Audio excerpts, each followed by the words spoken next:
What if I told you that the FIA has reviewed one of Ferrari's most controversial innovations? And not only has it not banned it, but it has practically given it the green light to use it at Suzuka. Because this is not a simple improvement. We are talking about a concept that was under suspicion, that forced direct inspections on the car, and that has still survived the limit of the regulations.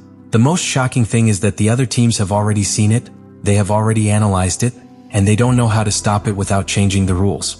Ferrari arrives in Japan with something that could change the balance of Formula One. And the most dangerous thing of all is that this is only the beginning. The story does not begin in Japan. It begins much earlier, at the moment when Ferrari decided to go further than anyone else in this new era of Formula One, pushing the limits of the regulations to a point that made the FIA react directly. Because while most teams were still trying to understand how to optimize the active aerodynamics of 2026, Ferrari was already exploring how to manipulate it in its favor, not only with conventional solutions, but with extremely aggressive interpretations of the regulations. And this is not an assumption.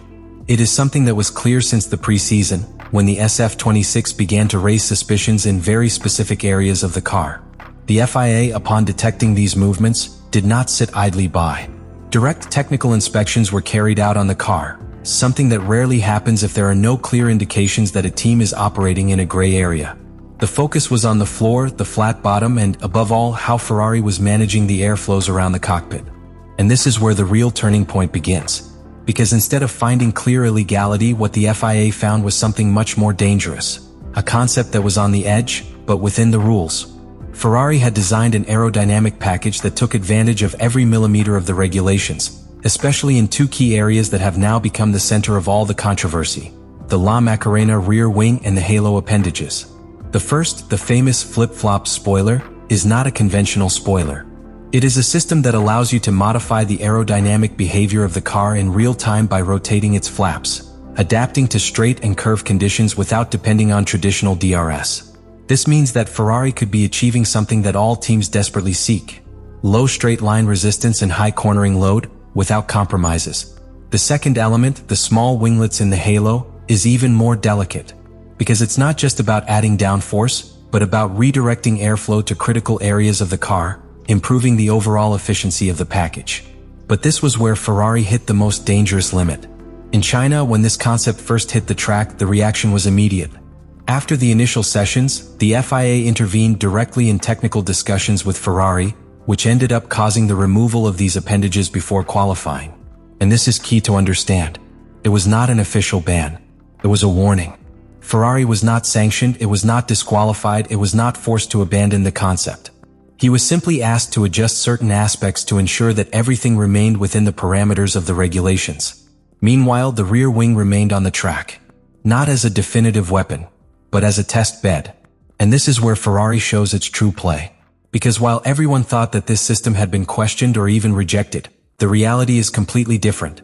Ferrari was developing it, collecting data, understanding its limits, preparing its real version. Japan is not an experiment. Japan is the first serious execution, and this changes absolutely everything within the paddock. Because now the other teams not only know that Ferrari has something different, they know that it is legal. But they don't fully understand how it works or how to replicate it without falling outside the regulations. That's the real blow. Ferrari has not only innovated, it has forced the FIA to define the limits without being able to stop them. And when that happens in Formula One, it usually means someone has found an era-defining advantage. The problem for the rest of the teams is not that Ferrari has an improvement. It is that Japan is exactly the circuit where this idea can become a real advantage on the track. Suzuka does not forgive. It is a track where you need an almost perfect balance between downforce and top speed. Sectors like the initial S, Degner, Spoon, or the legendary 130 require an extremely stable car and support, but at the same time you need efficiency on the straight so as not to lose everything in the last sector. And this is where the Ferrari concept really starts to make sense. Because what they have developed with the La Macarena spoiler is not simply reducing drag, it is managing when you reduce it and when you recover it.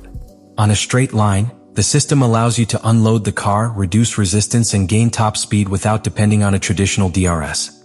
But the moment you enter the corner, the behavior changes, the flow is reorganized, and the car regains downforce. This, on a circuit like Suzuka, is pure gold.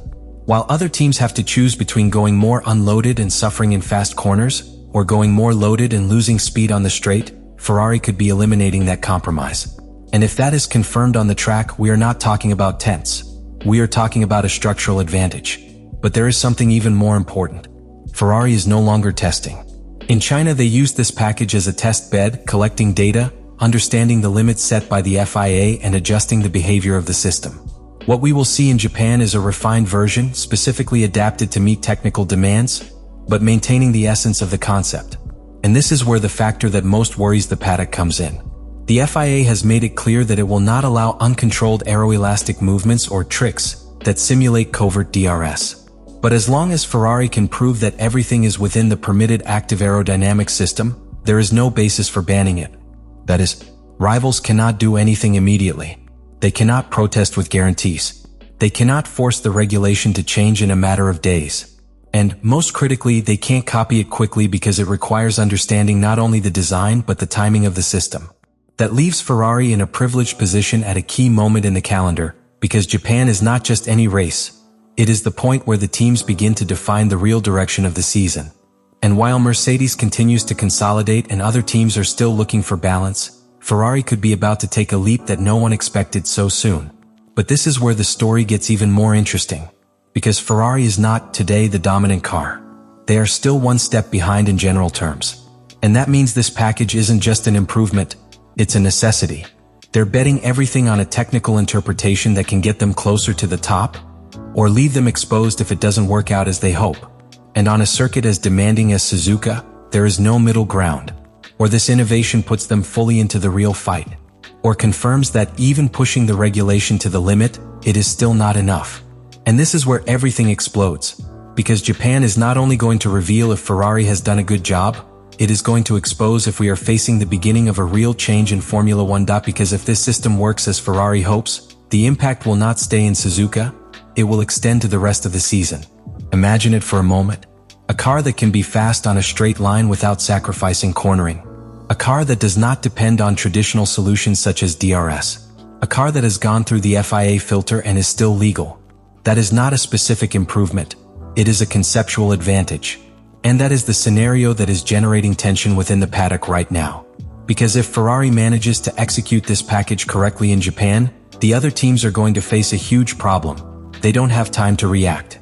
Developing something similar is not a matter of copying a part. It involves redesigning aerodynamic philosophy, understanding flow behavior, adapting systems, and, above all, making sure not to cross the line that the FIA has left so fine. But there is also the other side of the coin. Because Ferrari is playing with fire. They are at the limit of the regulations, at the limit of aerodynamic behavior, and at the limit of what the FIA is willing to tolerate. Any small mistake, any different interpretation, any detail out of place, can make this whole concept collapse overnight. And in that case, the blow would be double. Not only would they lose performance, they would lose the entire development investment based on this idea. Furthermore, there is one factor that cannot be ignored. Ferrari is not yet the dominant car. This means that even if this innovation works, it does not automatically guarantee victories. They need everything to fit: strategy, execution, drivers, absolutely everything. And meanwhile, its rivals are watching. Mercedes, McLaren, Red Bull, everyone is waiting to see what happens at Suzuka. Because Japan is not just another race, it is the definitive laboratory where it will be tested if Ferrari has found something special, or if it has simply pushed the regulations to the limit without real reward. But if there is something that the history of Formula 1 has taught us, it is this. When a team finds a gray area and turns it into performance, it's rarely a fluke. And right now, Ferrari has in its hands something that has already survived the biggest possible obstacle: the FIA.